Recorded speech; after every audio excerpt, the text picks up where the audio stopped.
Kita ke informasi selanjutnya, pemirsa. Lahan pertanian seluas kurang lebih 20 hektar yang ada di Desa Pinang, Belarik, Muara Enim alami gagal tanam karena faktor cuaca ekstrim yang terjadi saat ini.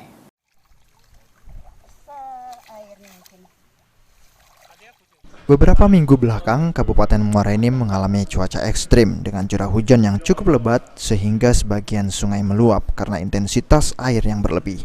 Akibatnya, petani di Desa Pinang, Belarik merasakan dampak dan menyebabkan padi yang ditanam kurang lebih 20 hektar gagal karena alami kebanjiran.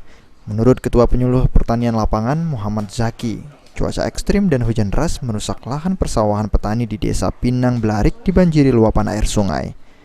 Kondisi ini sendiri sudah diketahui oleh pihak pemerintah desa dan sempat dilakukan penelitian.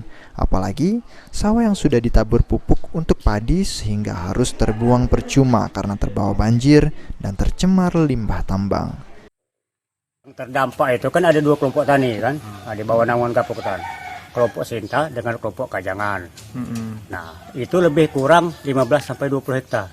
Nah, itu kemarin ada datanya di kantor tadi. Banjir ini kan disebabkan pertama kan kondisi hujan yang semalaman berkepanjangan, pertama itu kan. Kedua, berkemungkinan besar, dan itu analisa kami dari pemerintah desa dan juga kami itu dari kegiatan Serpo ini kan, kegiatan Serpo.